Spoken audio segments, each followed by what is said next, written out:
Here, this is done for the dynamic question tree. Principal component analysis with Python example. This is already given notebook. We just run and check the what has been in there and what has done. Here first imported the packages like pandas and numpy. Then here created the matrix form using this array by the numpy functions. And here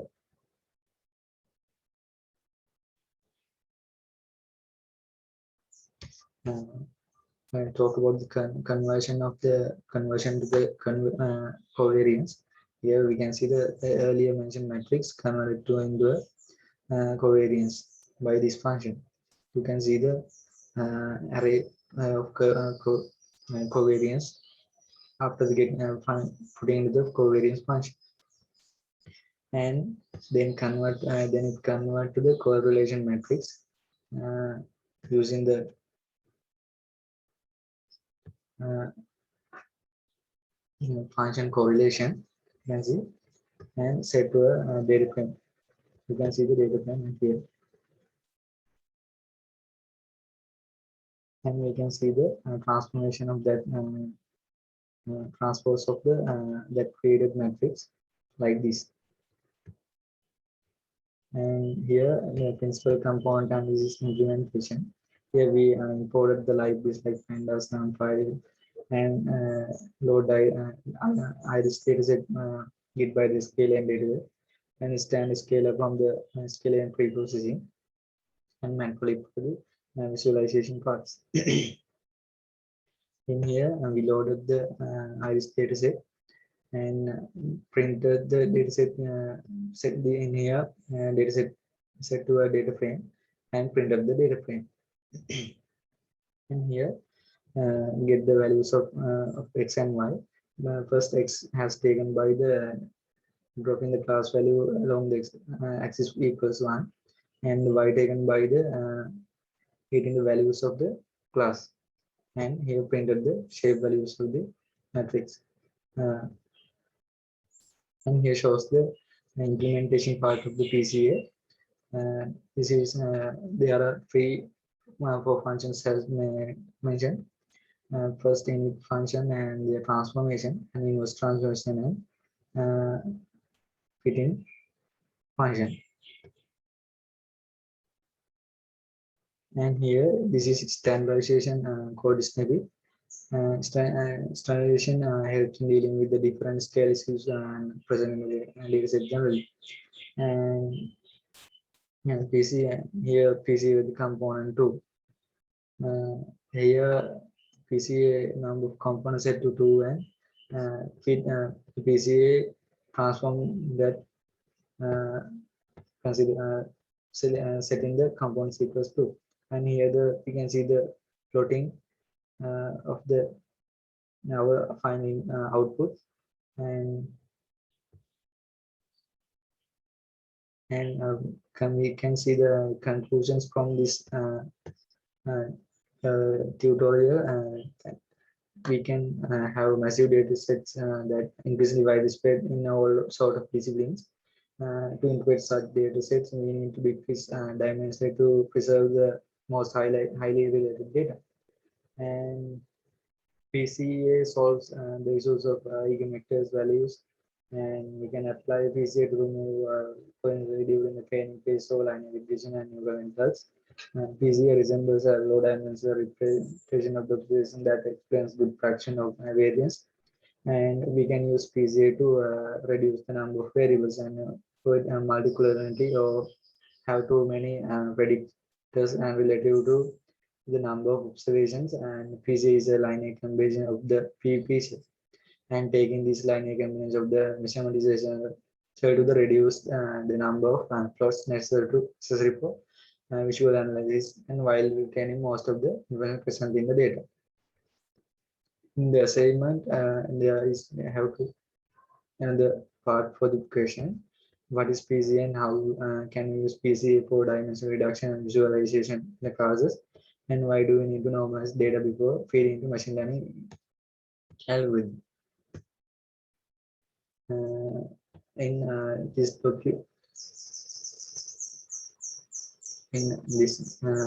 notebook, what is mentioned, I mentioned what is PCA.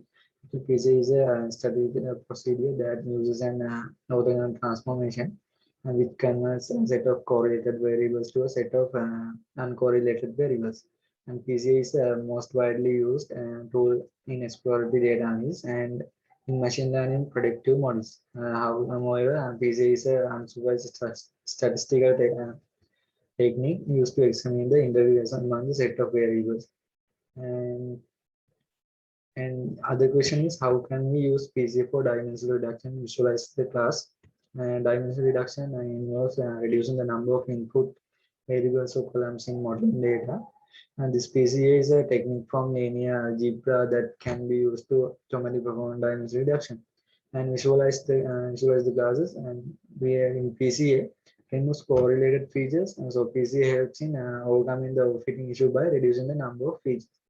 It is very hard to visualize the understand the data in high dimensions. So PCA transforms the high dimension data to low dimensional data. And the third C question is, why do we need to normalize the data before feeding it to a machine learning algorithm?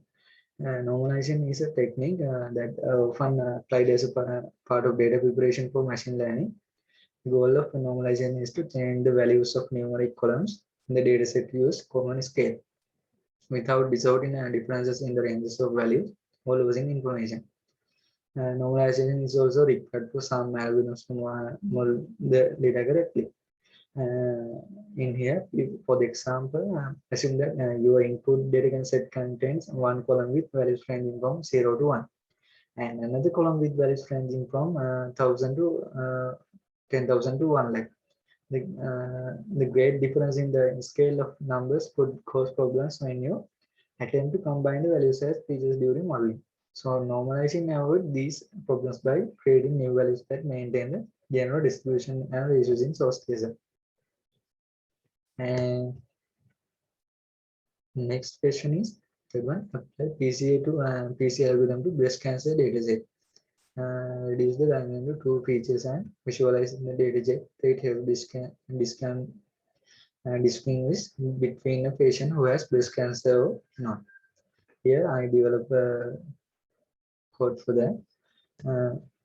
Here in this code, I imported the like this like Fanda, NumPy, and Seaborn, and here then import the breast cancer dataset and initiate the dataset into a variable called cancer and create the data frame by the dataset getting the data and adding feature names column to the data frame.